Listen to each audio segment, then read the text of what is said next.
get into today's episode, I want to take a moment to tell you about the Silvercore Club's Private Members Podcast.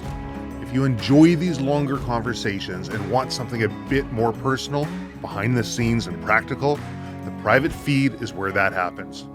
Every week I share shorter reflections, sometimes lessons from past guests, sometimes gear insights, mindset shifts, or things I've learned the hard way out in the field or running a business.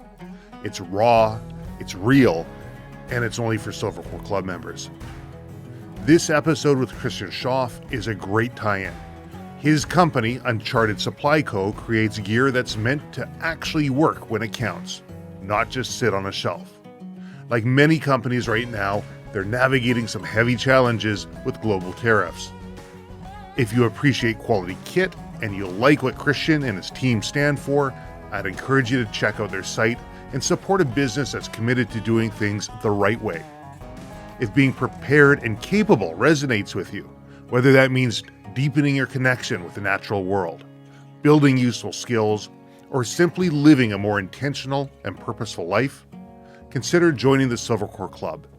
Head to silvercore.ca and check that out. Finally, while recording a podcast over the internet is an incredible tool for access, it can come with its own quirks.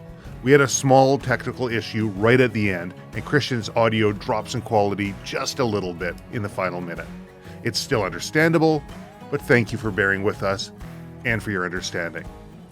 Now, without further ado, let's get on with the podcast. I'm joined today by someone whose life reads like an adventure novel. He's recorded music with Prince, he's scuba dived with Richard Branson, toured war zones performing for U.S. troops, and now leads one of North America's most trusted survival gear brands, Uncharted Supply Co. With a passion for preparedness and purposeful living, he's on a mission to help others face the unexpected with confidence. Welcome to the Silvercore Podcast, Christian Schauf. Wow, that was impressive. I want to meet me. That's pretty cool. I don't know. Thanks, man. I always look at it like, I always hate it when people are like, oh, yeah, come on to the podcast. Go ahead and introduce yourself. I mean, That's what I used to have a podcast. And that's what I did. I said, Really? tell me who you are, because I never knew how to frame people up, but I'll take that intro all day long. Thank you. I love it. Yeah, I've always looked at it like, if you're coming into my house, am I going to say, oh, go introduce yourself to everybody? Or am I going to say, hey, come on in, here's my buddy, show you around. And so I don't know if it's the right way or the wrong way, but I started that on day one and now I do it every single time. I'm going to learn from that, man. People come stay at my house. I'm like, here's the gate code. There's food in the fridge. Help yourself. Talk to you later. Yeah, totally. Well, you first came on my radar. Two things brought you on my radar. One was Andrew Arabito, Half Face Blades. You're buddies with him. He was past podcast guest here on the Silvercore podcast. And the other thing that I've been looking at for a long time and always just kind of drooling over is your pack rafts. Man, those are amazing. Cool. Yeah. They are very cool. It's funny when we launched that. So the backstory in that product, not to go on a tangent, but my buddy Seth Carlstrom is an amazing product designer. And he had developed that product based on a military request for rapid water crossings of irrigation canals in Afghanistan for the troops. They ended up going with a bridge system. So, how those military contracts work. Yeah, they're like, we need to get across water, and then you get all these ideas, right? I mean, that's where I think Harley Davidson lost a contract to Jeep years ago. I mean, there's a lot of ways to skin a cat. But he had this super cool raft that he showed me, and the original prototype was like a Chipotle burrito. It was so small. And I was like, that's cool, but people are going to pop those things, if they use them a bunch of times. It's not a one and done. You're moving through a war zone. And so we worked on developing a very proprietary material that was multiple times more tear resistant than the competitors. And it's a really, really cool product. We launched it at an outdoor retail show in Colorado. It won Best in Show at our first time ever showing there. And wow. I'm like, man, this thing is going to crush. And then nobody bought it. And I think nobody believed us. We were a new brand. Right. You're looking at this raft and people are like, oh, that'd be fun in the pool. I'm like, no, I don't think you understand. And now it's to the point where guys like you are like, oh, that is pretty awesome. And it's funny, during hunting season, I can't tell you how many videos I have of guys hauling moose quarters and stuff, down those shallow rivers in the Yukon or Canada or wherever. Yeah. And it's such a cool product. I'm really proud of it. I think it's got a big life ahead of it. And I appreciate that. Yeah, no, it's pretty sweet. I mean, like, just on first glance, looking at the thing, it's like, man, that thing's awesome. And yeah, first thing I thought of was like, how robust is it? And so you analyze and you watch, and I just see video after video, review after review of people just doing amazing things with it. I'm like, I'm gonna have to throw one of those in my kit, especially for like a moose hunt. You've moose hunted in BC, right? I have, yes. You've done your homework. Yeah. Whereabouts in BC was that? It was on the border of British Columbia and the Yukon.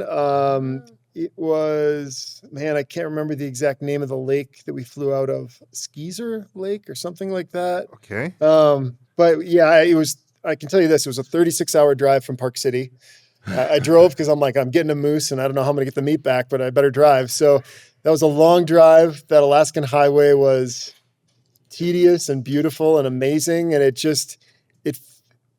felt, I've been to a lot of interesting places. That felt like I was really going somewhere. It was like we were going to the edge of the world, like driving down that road, and the roads get smaller and the landscapes get bigger and the towns get a little shoddier. And man, if I was independently wealthy someday, I would be chasing those types of adventures all the time. It's super cool. Yeah. I'm pretty blessed to be living in British Columbia. We have, despite the politics and despite how pricey it can be, right, and everything else that goes along with it, but man, the biodiversity here is amazing. And the landscape is just crazy. So I was talking to a friend in Idaho and about black bear hunting. Brad Brooks, he owns a company called Argali, and yeah, and I guess in Idaho, all they ever get is these color phase bears. And in BC, the majority of what we see out here are these jet black ones. And everyone in BC says, man, I really want to get a color phase bear. And everyone down in Idaho is like, oh man, I want to get a jet black bear. But I don't know, it just kind of brought to mind how we can take for granted what we have around us and be always looking elsewhere for something. Yeah, I have a big elk herd that lives almost in my yard. I drive through them every day, and I make it a point to just take it in every day and appreciate it. It's just, there was a time in my life where I dreamed of seeing elk and getting on a hunt and just being in proximity to them. And now I was hiking the other night and I bumped a moose, and there were, there's mule deer and there's elk and there's wolves and coyotes and, yeah, it's expensive living where we live, but I love it. And it's worth it. So when I first reach out to you, it's funny because sometimes I'll talk to people and they're really known for one thing. And so I'll do my research and I want to talk to them about the one thing that they're known for, thinking that's what they'd be passionate about, only to find out I start getting into the conversation and they've talked about it so much, they're bored of it. They really want to talk about something else. So I'm like, so what are you passionate about right now? And like a bit about yourself. You said, business, hunting, fitness. And the one that really caught me was trying to do something special with this short time that we have. Yeah. Yeah. I mean, look, I think a lot about time. I don't know if that's like a morbid way to be, or if I just have FOMO, but I was literally just 20 minutes ago having a conversation with a great friend of mine about how fast time is going and the things we're accomplishing, and how much I still want to accomplish. I don't know.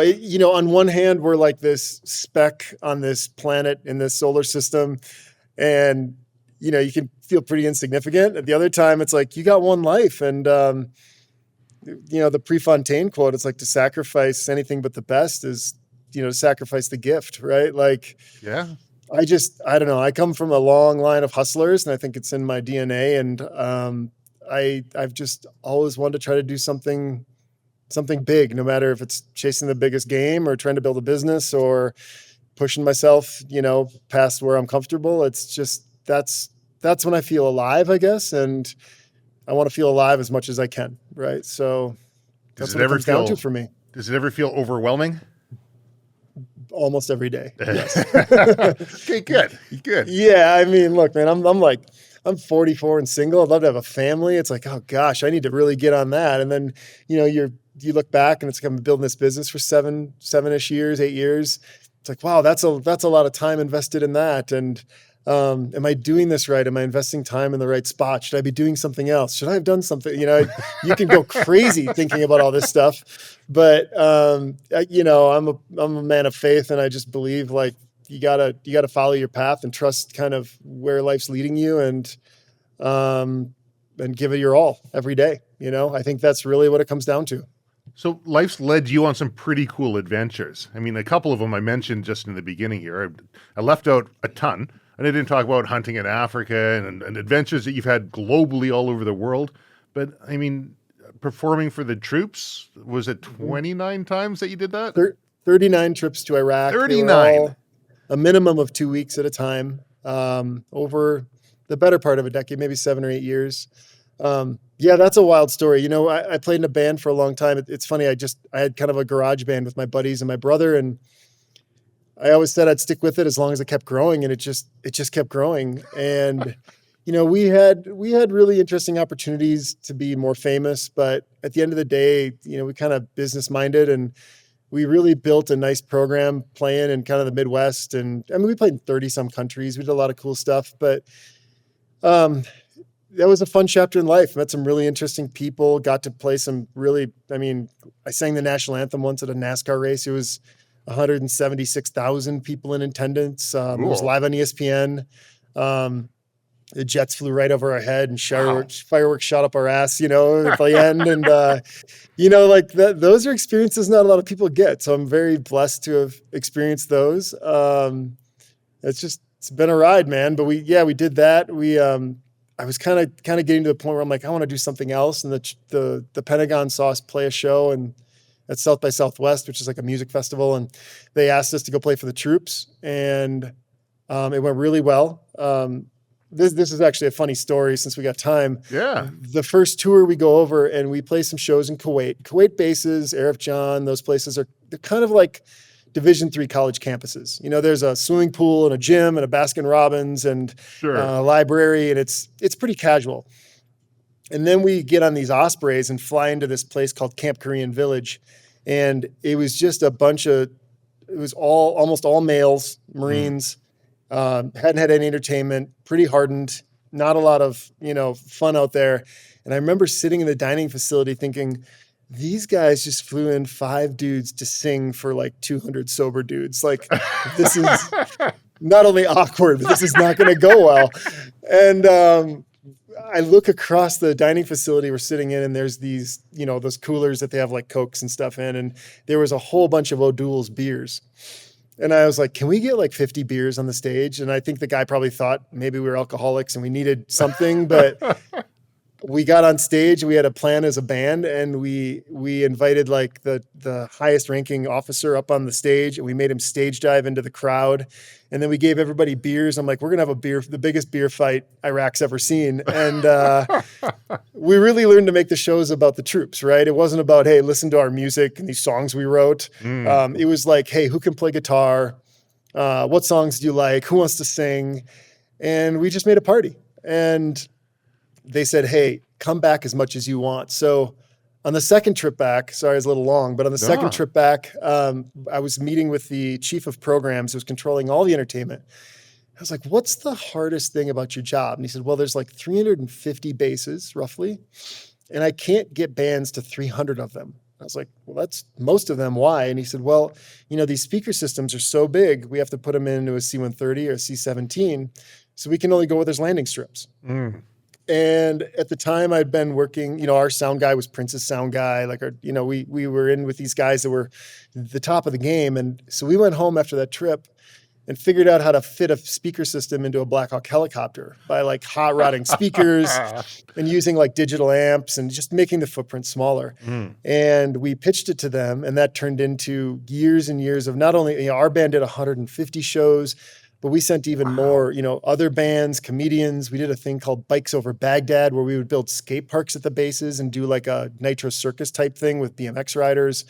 And that was my life for the better part of a decade, was just going back and forth to Iraq and putting these shows on. So It's crazy. I don't know where I'm going with that, but that was a crazy chapter in my life that I still sometimes have a hard time believing happened. But what an amazing trip. Well, how old were you when you were doing this? Late 20s, early 30s. Yeah, something like that. So you realize that you cracked the code there. The code of, if people will talk to me, we'll talk about business, and I'm no business guru, but I have a couple things that I've looked at that I know to be true. And one of them is I don't chase the money. Money is a natural byproduct of the hard work and effort that you put into whatever it is you're doing. If you're passionate about it, the right people will also like it. And if they don't like it, hey, at least you're doing something you love, right? But you crack the code insofar as this isn't about me at all. This isn't about them listening to my music. This is about the consumer, the end user, the folks boots on the ground going out there. What can I do to make this the best thing for them? And you reap the benefits of a decade of doing that. Yeah, our goal always, we'd get this comment all the time, and I think it was just the way people felt, but people would always say, man, for like 2 hours, I forgot I was here. Oh, and wow. That was always our goal, was to get them to unwind enough to forget about their situation. And there was a lot of studies around, if the guys in theater got X amount of entertainment, statistically, like suicide, depression was massively reduced on the back end. And so, there was actually a lot of science and thought around what we were doing. We weren't just screwing around, but it became a mission. It was one of those things where I never joined the military. Sometimes I wish I would have. A lot of my friends like Beto and those guys have done great things in that space. But this was our way to give back. It wasn't really about money ever. It was more about, if we can solve this problem and provide this thing that's needed, we should do it as long as they want us to. And that was what we did. We just showed up and tried to make people laugh and have a good time. So after that wrapped up, after about 10 years of this, you just looked at it and said, okay, it's time to make a change. It's time to pivot. What'd you do then? Well, the war ended. Well, was one thing. There's that, yes. If they didn't end, would you still be doing it? Well, two things to that point. We still continue to do stuff in other places. There's troops all over the world. It never felt as dramatic and as powerful when you'd go to El Salvador, and these guys were on a beachfront, and you'd come, Iraq was a hard environment. And so there was a little bit of like, if you're not making a lot of money doing it, and not as many people are showing up because they're fine going surfing or whatever. Sure. Maybe I can do some other things. That's one side of it. The other side is, what I learned in those trips was the show was like maybe half of it. What was really important was like spending time with the troops and talking to them and letting them tell you stories and showing you where they worked. And, we'd sneak out at night and go blow up 20 pounds of C4 in the desert. And, Excellent. And it was awesome. Right. Yeah. But like the personal touch and just having somebody new to talk to say, holy cow, what you're doing is so cool. That was really valuable. But it also took a massive amount of energy, because we would do 3 or 4 shows a day.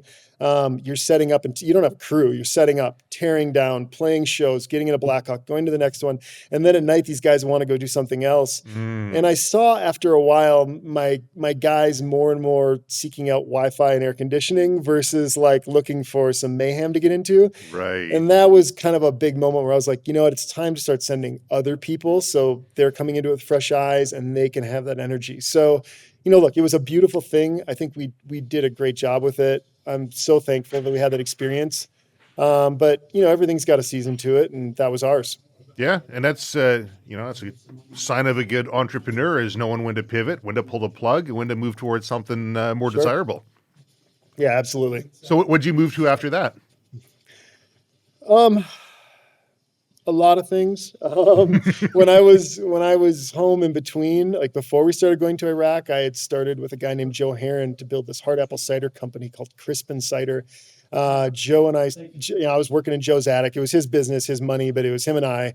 And we built that thing up. And then I kind of stepped away a little bit when we were doing the tours. I was helping kind of part-time, Came back into that a little bit at the end. That ended up selling to MillerCoors, a subsidiary of them.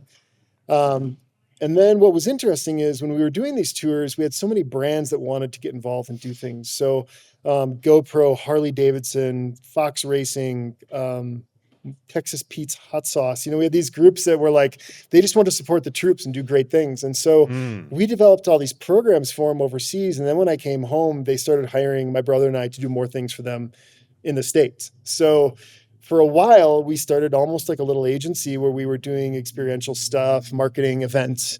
Cool. And then that led me to taking a full-time position with a company in Southern California. And so I moved there for 4 years. That wasn't a great experience. I thought the product was amazing. The team was, I won't go into it, but it was not what I thought it was going to be. And so while I was working through that and maintaining my commitments, I was definitely in the headspace of like, what do I really want to do with my life? And, growing up on a farm and being around military and then going to Southern California, it was such a drastic change in people and how they thought about taking care of each other and being prepared for things and being self-sufficient. That's what really led me to starting Uncharted. What were some of the hardest lessons that you learned through those business stages up to Uncharted? I think anytime you're doing something on your own, it's the level of ownership and responsibility and how everything flows down to you. And that's what I'm dealing with today, right? Like that's always the hardest part. I've had jobs, I'm not good at this, but I've had jobs working for other people where you show up at 8, you leave at 5, you get your weekends, you get a paycheck. And there's a certain calmness to that, but I didn't like it. It didn't, I guess I like the adventure of things and the massive upside and the massive downside and you having so much control over where that goes. So, I think that's the biggest thing is when you talked before about like just doing what you love and not chasing the money. Mm-hmm. You've got to really love doing something when you started on your own because it's going to get hard. And if you aren't fully committed and fully into it, you're going to find a way to make it not work. You're going to back out. So, those are probably the big things I've learned. I would also say just the people around you. I've had many examples of people that I trusted that took massive advantage of that. And, when you're starting, you have a lot of money, you hire whoever's around, you get whatever you can. And getting really good people. We have a great team at Uncharted now. And I'm leaving. I'm actually going with Beto on Monday. We're going for a couple weeks hunting. And nice. just knowing that like there's a team that I can trust behind here is a massive thing, right? It really comes down to having a strong team, having belief in what you're doing, and then just really working your butt off as hard as you can. Yeah, I can relate to a few of those. The ends justify the means sort of mentality. Like I'll look at other people and they'll do a new job and then they'll do another one and they'll start a different business and they keep swapping around. I found that if you keep plugging away in the one lane that you're passionate about, eventually you'll weather the tough points and you'll start being able to reap the benefits of what you have coming in.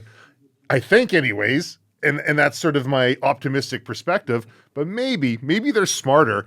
They're able to identify faster when things just aren't working and their effort can go into something else. I think it's a little of both. I think that, you have to fail fast. You have to go, okay, hey, this isn't working. Let's pivot. But also I think there's probably a lot of amazing ideas out there that have died on the vine because people gave up too early. There's been countless times where I could have just said, this is too hard with Uncharted. We're out of money. These products came in wrong. I think 99% of people would have said, hey man, good try. And somehow we kept fighting through it and the business is growing. And, when I talk to other entrepreneurs, it's that same story all the time. It's like, you're going to feel like you're dying all the time. You're going to feel like it's over all the time. It's not. You're going to be okay. It's a game of like triage, right? It's like who can sustain the longest and who can keep making good decisions and keep getting a little better every day. And I think if you do that, your odds are really good, but it is not easy.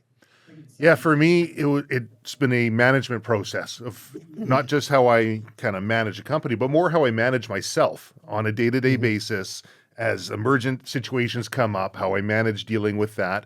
And then having those trusted people around me, because like you, and probably like a lot of entrepreneurs, we've been burnt, and we've been burnt hard by people that we love and people that we trust. And I had a good friend of mine. He's a retired analyst. He's in his 80s now, but he was a strategist for CP Rail, large company over here in Canada. And he says, I've been watching you long enough, Travis. The problem with you is that people with ill intention will take advantage of your good intention. And I've watched you long enough to realize that you're not going to change, and you're going to keep going out and do these things. So you have to implement some sort of a process to manage yourself in these situations so you don't keep finding yourself at the short end of the stick. So that, for me, was a very difficult and long lesson to try and learn. Hopefully I've kind of got there. Some other people are smarter and not as pig-headed, and they're able to get there faster. Yeah, I think a lot about, speed when you're young, when you're starting. Time is your only, you got to work faster than the big guys. You have to cover more ground than other people. And you can't sit and make the same mistakes multiple times. Like, it's okay to make mistakes, but you got to quickly change and pivot and move forward. And so I'm with you there 100%, man. It's a rodeo for sure. I mean, with these tariff changes and everything going on, we're back in a spot I didn't think we were going to be in, but now it's another thing to fight through. And I'm sure that someday I will look back on these days and laugh at how easy it was compared to whatever problem I'm facing in 2 years from now. So yeah, you have to have that mindset, and you have to I have a buddy who also has an amazing road bike company, and this was a couple of years ago. I remember he was just stressing out, and I went to hang out with him, and I was like, dude, you got to get comfortable with just the state. You have to be okay with the pressure, because it's probably not going to let off today or tomorrow or next month. But you have to reframe your brain that it's like you pull the bed sheets back and you stand up in the morning and you're kind of going into battle. It's like you have a game to play. So that's how I think about it. Look, I'm not anywhere near the best entrepreneur out there. I'm just doing my best, but I take a lot more stock in somebody who's built businesses and struggled versus somebody with an MBA that tells you that it's about price, product placement, and promotion. It's right. Yeah, that doesn't work, and it never has. The school of hard knocks I have a lot of respect for anybody that's been through that school with a graduate degree. I went and I didn't do well in school. I got kicked out of a number of them going through. I was lucky to get into university because I guess I'm smart enough to do stuff, but just too stubborn to actually kind of stick to a program that's not my own. Yeah. And so I never had any business background. I didn't really have anyone, mentors that I could learn from on that. So there was a lot of school of hard knocks. And I remember there is a company in Vancouver here, and some guy says, you got to go see them. They basically give you a master's degree in business without having to go to business school. And they set you up with these coaches, and they analyze your business. And I went and I checked them out, and they had 2-3 different people sit down and talk with me, and each one said the same thing. It's like, you got no business. Like, that, I don't understand it. I don't get the business model. I'm like, yeah, right. Get it? Right? No one else will get this, but it's a niche, and we can work into this, right? Yeah. And nobody gets it. And so when you talk about the guys will sit down, they'll look at the spreadsheets, and they'll tell you when it's time to pull a plug or what you should be pricing things at. I've never found that work for me. I had our first bookkeeper said, oh, you can't afford to have me. Our first receptionist we had come in. I'm like, man, I can't afford to have this person, but maybe part-time, a couple days a week. And by the end of the week, I said, can we have you on full-time? Because I can't afford not to have you. And it's those leaps of faith as an entrepreneur, I think, that separate the successful businesses from just the sitting around at the bar and having a couple drinks and talking about the cool ideas, right? Nobody believes you if you don't believe in yourself, right? And also, I think there's a lot of haters out there. Nobody's gonna say, oh, I knew it when, everybody waits for you to become a success and then say, oh, I knew you had this. But when you're in it, they're probably going, that guy's so screwed, So I don't know, man. It's interesting. How do you deal with that? Because I've always had such a hard time. Like, anybody who comes up, like if I have an idea or a direction I want to go and they're like, no, that's stupid, it won't work, right? I have a hard time with that. I much prefer someone say, okay, let me try and understand it from your perspective. And here's a couple of counterpoints. Like I'll listen to that all day long. But so many people are like, nah, won't work, can't see it. How do you deal with that? Do you just start finding different people to hang around or what?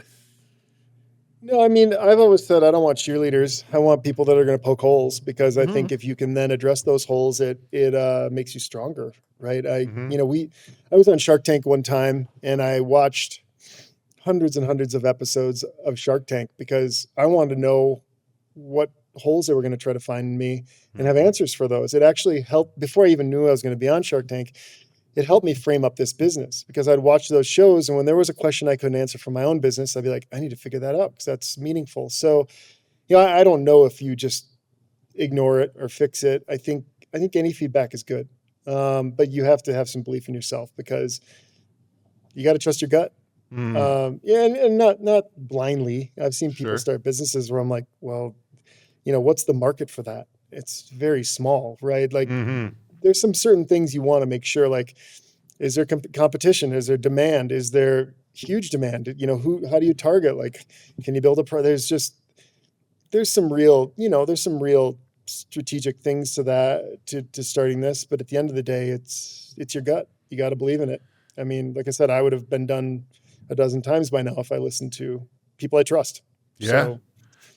There's a lot of places out there that'll make survival kits and gets you through X amount of time. And time again, they're filled with garbage, right? They're filled with really, because in order to make it economical for them to put something out, it's going to be just barely good enough to maybe get the job done pieces of kit inside this thing that's poorly put together. You took a completely different route and you put quality kits with quality equipment inside there. Was that hard to be competitive like that?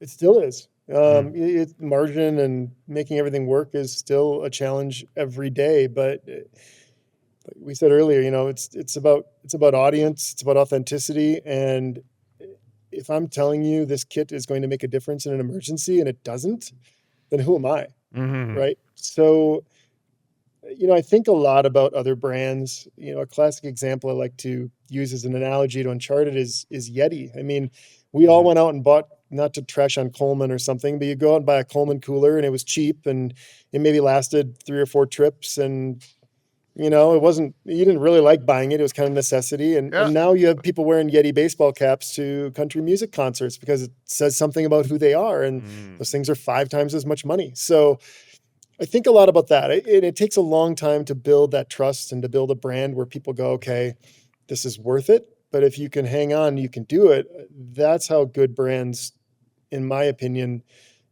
come to life. There's a lot of stuff, there's a lot of flashes in the pan, a lot of DC brands that pop up and go away. I've seen so many survival kit companies come onto the market and disappear, and it was super cheap. So people rush there, and then, then they come to us and say, man, that thing was a toy. And it's fighting a battle, not a war, or fighting a war, not a battle. And that's what we're trying to do.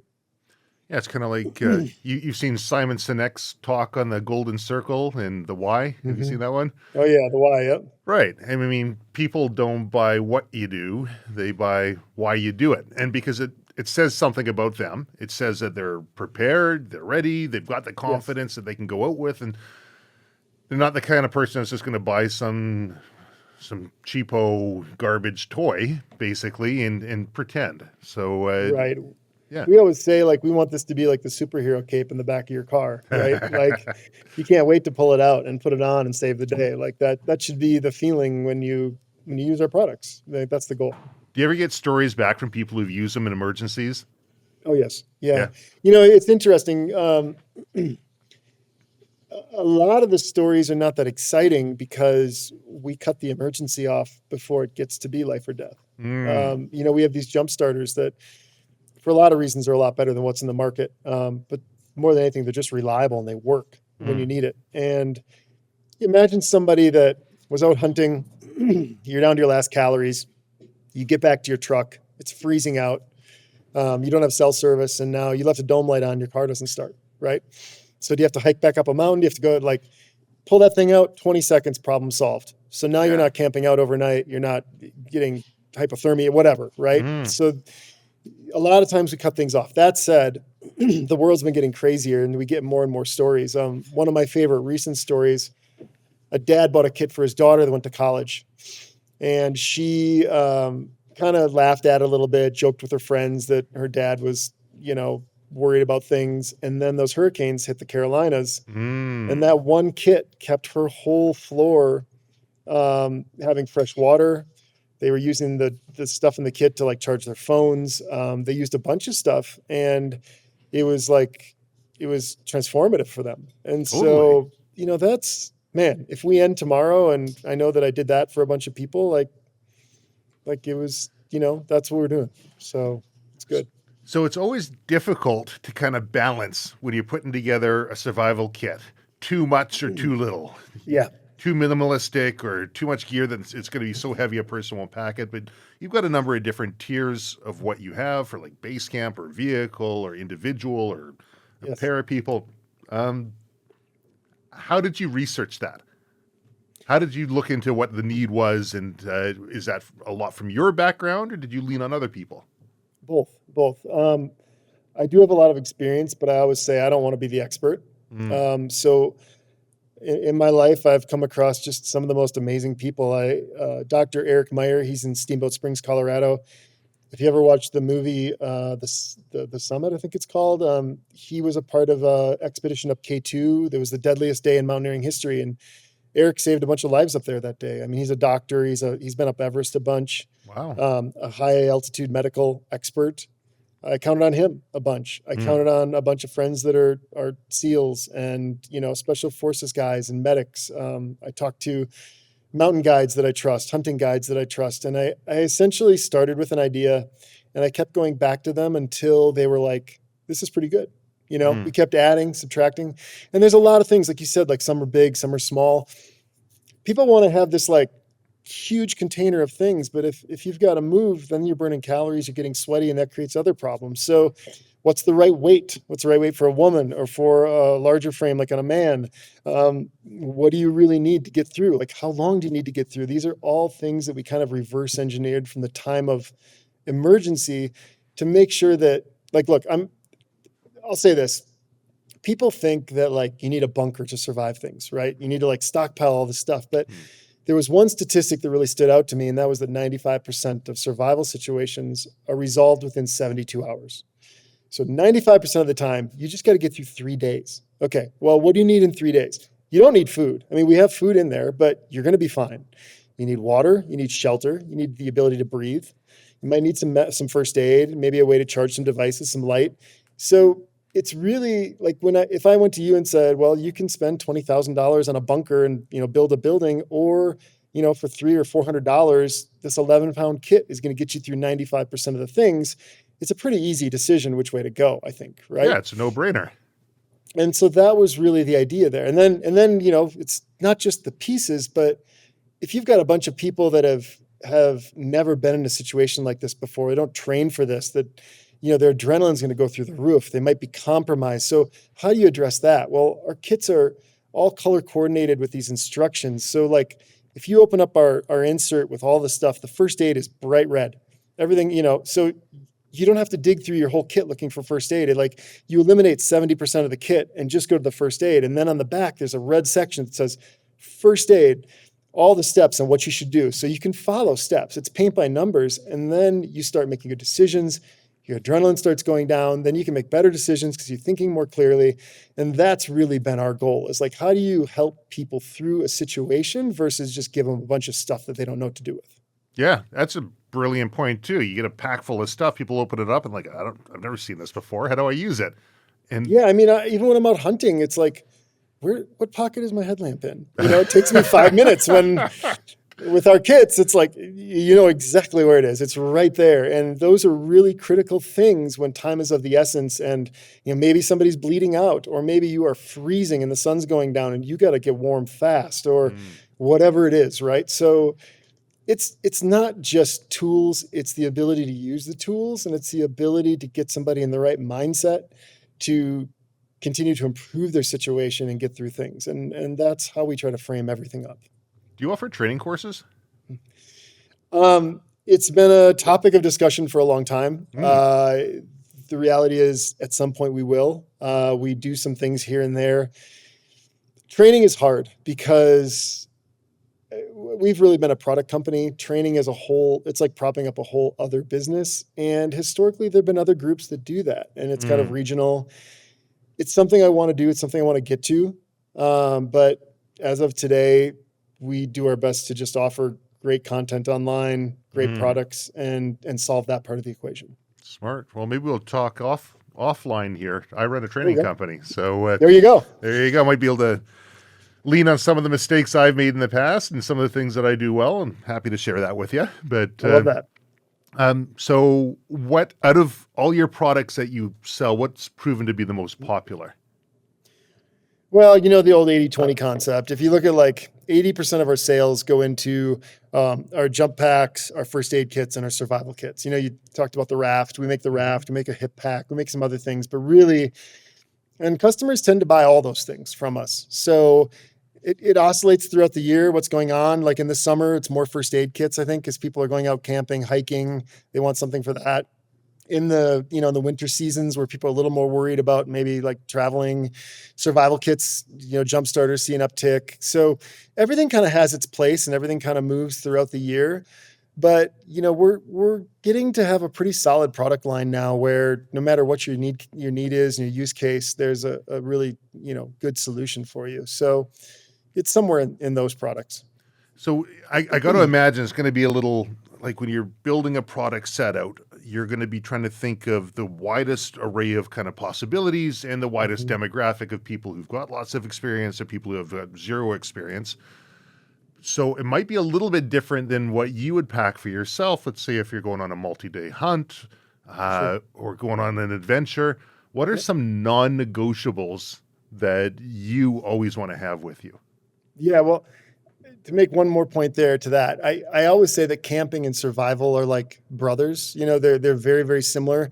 It's just that when you're going camping or hunting, you usually know how many days you're going, what the weather's going to be, where you're going to be, and you can really get specific on that. The thing about emergencies is you're driving home from work and boom, something happens. You don't know what that is. And so there's a very different mindset around camping and like, I know what I'm doing versus the unexpected. And so that being said, the human body really just needs this kind of the same things no matter what. You need air, you need shelter, you need water, you need a constant temperature, right? That kind of goes into the shelter thing.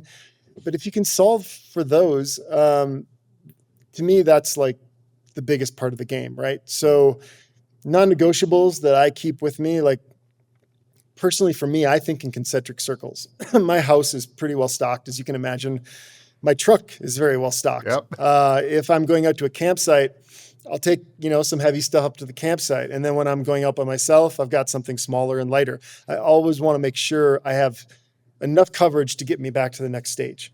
Nobody wants to go out on a hunt and have 20 pounds of first aid in their backpack. That is just going to ruin your day. It's going to ruin your hunt. It's probably going to make you more likely to be unsuccessful. But can you know that you're within 2 miles of more help, and then maybe 2 or 3 miles from that, but you've got enough with you? I mean, we have a little product called the Triage Kit. It's 130 grams. I wish I had one sitting here, but I take that everywhere. And a few years ago, kind of a famous story, but I saved my dog's life with it. He ran into a buddy of mine skiing, cut his leg, and was just hemorrhaging blood all over the mountain. And that kit has a zip ties, duct tape, gauze. I basically made a makeshift tourniquet. Shame on me for not having a tourniquet with that day. But I was able to MacGyver some things together, put them on my shoulders, skied him out, got him to a snowmobile, got him to a truck, got him to the vet, and we saved his life, where I think in any other situation, he wouldn't have made it. We had minutes to spare. So, John Barklow, who's a famous survival trainer and a good friend of mine, we talk about this a lot, and he said something once, and he's like, sometimes good enough is good enough. It doesn't have to be perfect. And I really like that mindset. Like, something's better than nothing. And just make sure you've got enough to get to the next stage. And I think you're going to take care of most problems. good enough is good enough, or done is better than perfect is one I always heard. But Yeah. I agree with that. So I realize, I mean, you guys are dealing with tariffs. You guys are dealing with things that are coming up. And maybe this isn't the right question to ask at the time, but what does the future of the company look like? Yeah, we've been mostly a DTC brand for most of our existence. We've started to get into wholesale the last year or two. This year has been really exciting. I feel like brands take 6, 7, 8 years to really get to that place where you have kind of some, I'm not saying we're like a household name, but enough recognition to make wholesale work. I think a lot of people early on get a wholesale opportunity, it doesn't sell through, it creates more problems because you have to create that external demand where people know the brand, they trust it, they come in and buy it, because you don't usually get a lot of opportunity to sell inside of a store, right? You're kind of on your own. We're dealing with a ton of the big box guys this year, getting orders going. You brought up tariffs. We were like on the 6-inch line with several deals that are now, it's not that they're not happening. It's just we're having to rework the economics on things. Like I'm always very transparent about this. Like I've been to Iraq 39 times. I'm a proud American. I do believe that this change is good in general. I think that it's really important to have American manufacturing and do all those things. That said, the supply chains were built long before I started Uncharted, and that's the world we live in. We live in a global economy where you get certain materials from certain countries and other countries do other things better. And this is creating chaos for us, for sure. We've been working for over a year on moving a lot of our supply chain closer to America, more favorable areas. We do get some stuff out of China. There's only 5, I think, or 6 FDA approved countries that make medical stuff. So it's not like you can just call somebody else up and it's the same price. I mean, there are, I'm not sitting here defending China in any way, but there's a lot of amazing products that come out of those factories. They're very skilled workers. They do it in a way that is affordable. When I started Uncharted, my goal was not to make a $10,000 kit that 10 people could afford. I wanted to get products in everybody's hands. And if you're going to do that and make the world a safer place because everybody's more prepared, you have to have a price point that people can afford. Right. And as you said, so you're looking at high quality gear, you're looking at a price that you can hit at scale. It really limits what your options are given the way the world works. So that's the path we've been down for a long time. Now we're going to have to figure this out. Just like we've figured out other problems in the past. We'll fight through it. And I think we'll be stronger on the back end, but it does bum me out that I felt like we were just getting to this place where things were really starting to rip. And now it's just another monster we got to fight off. So that's my life today. I love that mindset though. And you mentioned it earlier as well. Just like, you look back in the future and say, well, this is just a speed bump and not the mountain that it looks like right now. And I remember I try to keep that perspective all the time. When I was first starting my business and I just had enough money to pay my half of the rent and a little bit of food and get some fuel in the vehicle. And that was it every single month. But buddy's like, oh, you need a computer. I'm like, I can't afford a computer, right? And he's like, oh, no, I tell you what, I'll piece one. I got some parts. We'll put one together because you need to have a computer. And another one says, oh, you need a website. I'm like, I can't afford to get a website. But looking back on it now, if I was in the exact same place, those are all really simple things for me to overcome because I've gone down that road. I've had those hardships. I understand the process and the path. And what took me many years in order to build, I could rebuild in a week or two, just because I've been there. Yep. But that mindset of when you're in it, it's so hard to see the forest through the trees when it's like, oh, this is the biggest emergency again, and all these things are coming in. I think that's a really valuable thing that if people can take to heart what you said there and really kind of hold on to that, because that applies in a lot of situations and not just business. That'll apply in survival. This is a worst ever, right? Well, yeah, so far. Right? You just used emergency as, a business emergency, but it's the same mindset, right? Yeah. Adrenaline spikes. You don't know your path out. All you can do is make the best decisions in front of you and keep chipping away at it. And, it's going to work out. You have to believe that. So it's not dissimilar for sure. So you got a hunt coming up. You and Beto are going out hunting? Yeah, we've got like 2 hunts back to back. So we had one booked, and then we got another opportunity, and then there's a little gap in between. So we're going on a epic adventure, probably at the worst time ever. But I do have a strong team here, and I've got Wi-Fi in a lot of the places. But we're starting in South Africa. We are going with a bunch of brands, Baku Bikes, Mountain Ops, Allin, some of those guys. The outfitter that we're going with funds 5 or 6 schools over there for like underprivileged kids in Africa. Cool. And what we're actually going over to do is we're bow hunting, but we are basically doing a meat harvest to stock those schools up with meat for the year. Very and cool. kind of share the story of what these guys are doing with these schools. And I think it's a beautiful program. These are great people trying to improve the lives of Africans over there through hunting and conservation. And, trophy hunting gets a bad rap. And I think we all know if you're in the industry, if you hunt, that's not the case at all. But Right. I thought this was a great story to tell. It was a great thing to be a part of.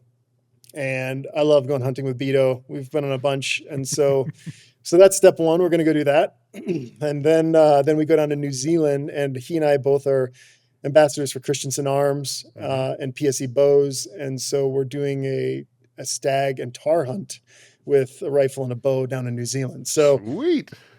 it's kind of a trip of a lifetime. I'm nervous about leaving. I just started packing last night. I'm leaving in a couple days. But it'll all work out, and it's going to be great. And I'm really excited. Oh man, that's amazing. Well, I'm stoked to watch and see kind of the progression of that, because I'm sure you'll post something up about it. Yeah, we're filming all of it too. So there's going to be a lot of content coming out. And, I actually went to Christensen about a year ago, and I said, guys, like you make these lightweight mountain rifles, and let's go show this stuff in the mountains where you want a lightweight mountain rifle. Like, let's do something really hard, you know? And Beto's always up for that. So, the idea was to find something challenging and that pushed us and pushed the gear. We've got some outfitters down there that have 80,000 acres they just acquired that they haven't hunted. And we're going to go in there and see what we can find. So I'm looking forward to it. Does in Christensen, they make good guns. Do they make one with the safety that'll lock the bolt closed? No, I don't think that. I mean, maybe different models. I've shot the same 300 Win Mag Ridgeline for years. It's funny because you want to collect a bunch of guns, and I've got a safe full of guns, and every time I go hunting, I reach for Old Faithful. Yeah. And that one doesn't do that, but I'm sure they've probably got some that do, but the Ridgeline I don't think does. Beware the man with one gun. Yeah, right? Exactly. Yeah, totally. Yeah. I was hunting axis deer on Molokai, and Nice. yeah, and it was a different experience. I think that was my first out of country hunt that I did, and at the time there, and of course I realized afterwards everyone there is pretty damn friendly, and everyone says, "Oh, we'll take you out hunting." But at the time, I booked in with this group over there, super nice family, nice kid goes out and.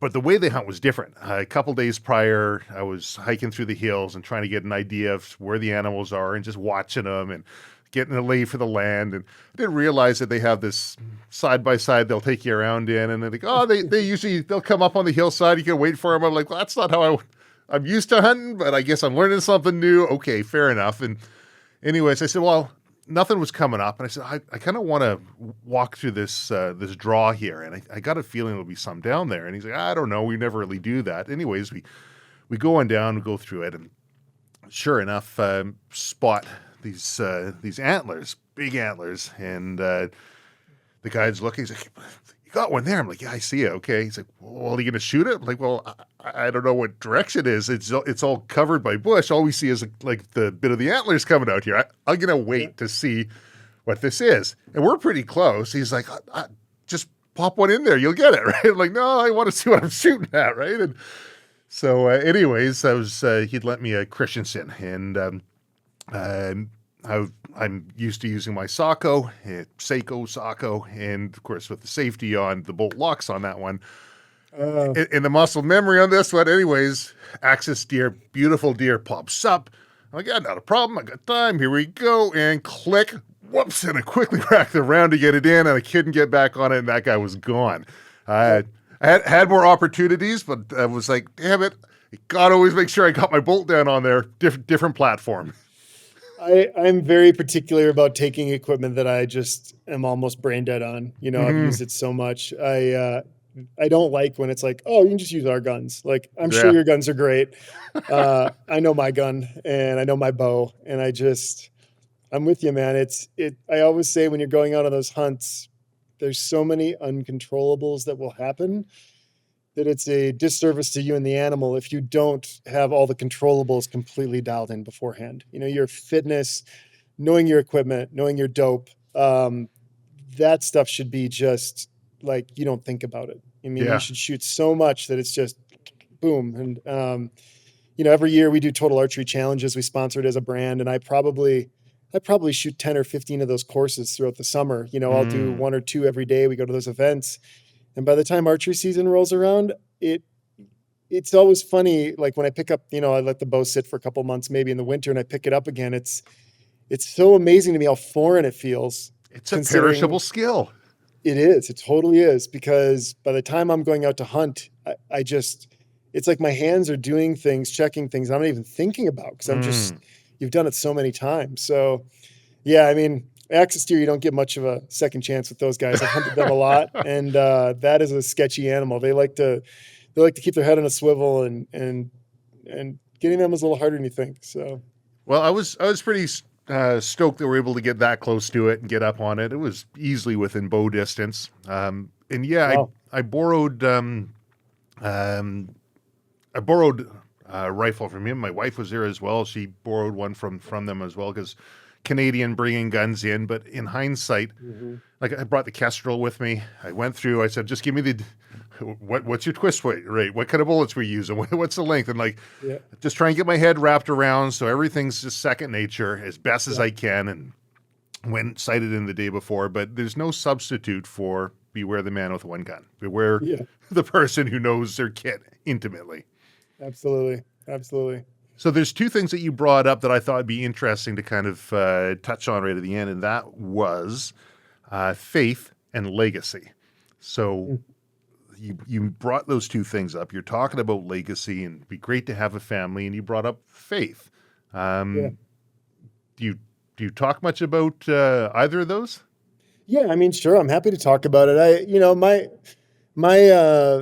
My perspective on faith is, I heard a quote once that I really liked, and it's that you might be the only church that somebody gets, and I think what that means is living a life that hopefully leads people to be interested in what you're doing and ask more questions.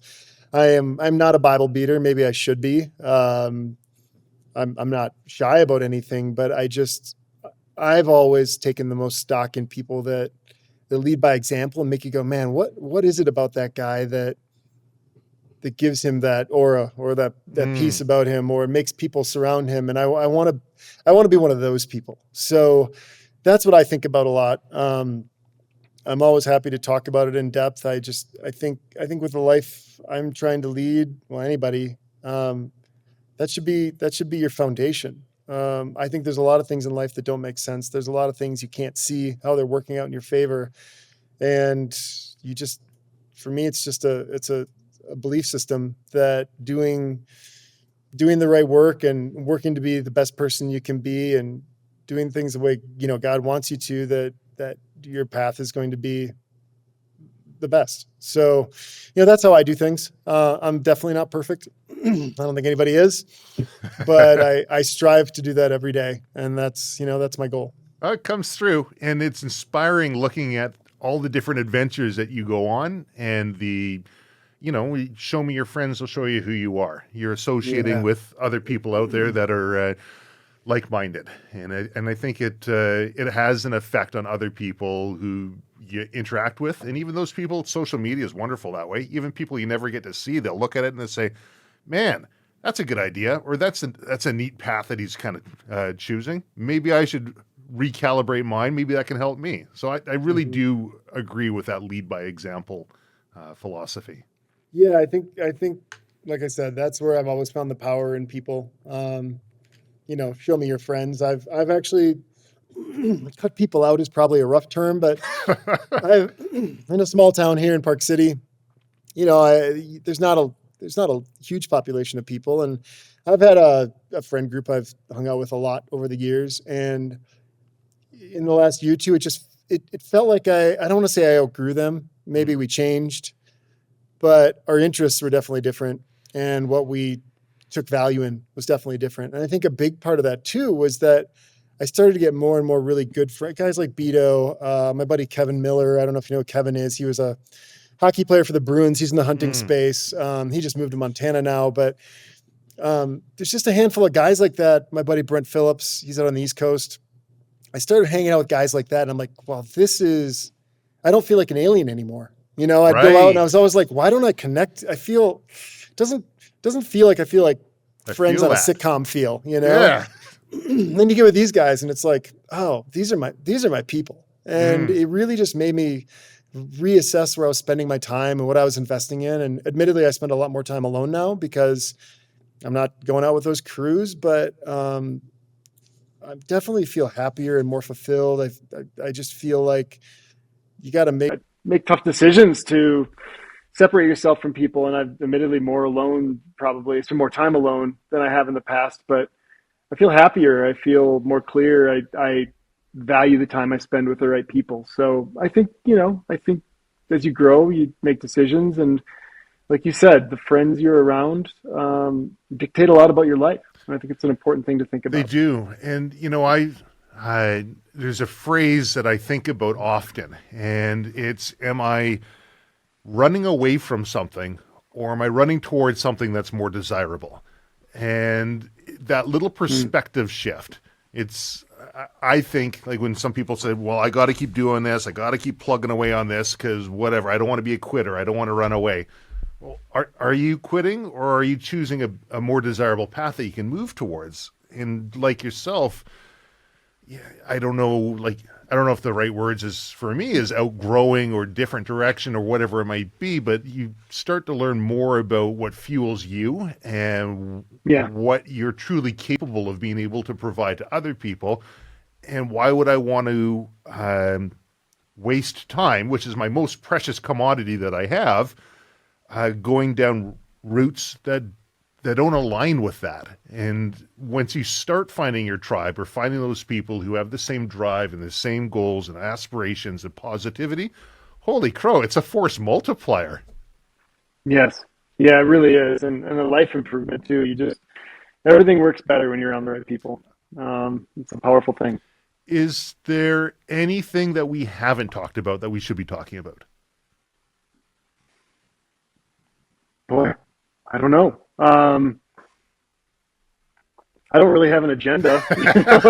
When you ask what I want to talk about, it's like, well, my life is Uncharted, and building this business, and I spend too much time doing that. And then, to keep my sanity, to keep focused, I do as much outside as I can. I lift, run, hike, hunt.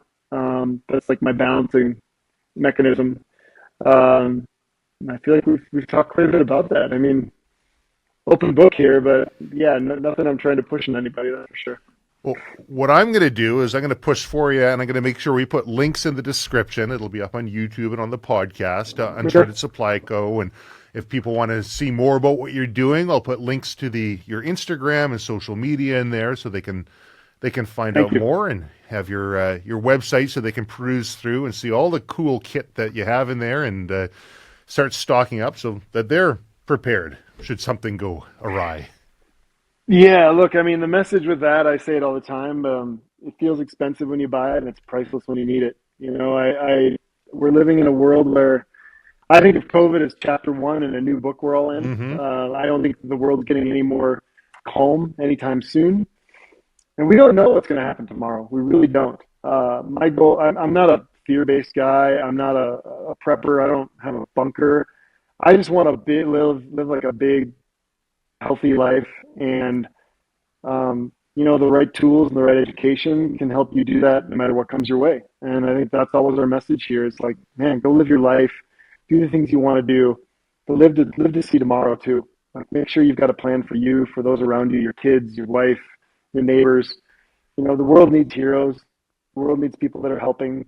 And I applaud anybody that takes a step to being one of those people, and however that looks in their life. I think that's a beautiful way to wrap it up. Christian, thank you so much for being on the Silvercore podcast. I really enjoyed this conversation. You bet, Travis. Appreciate it.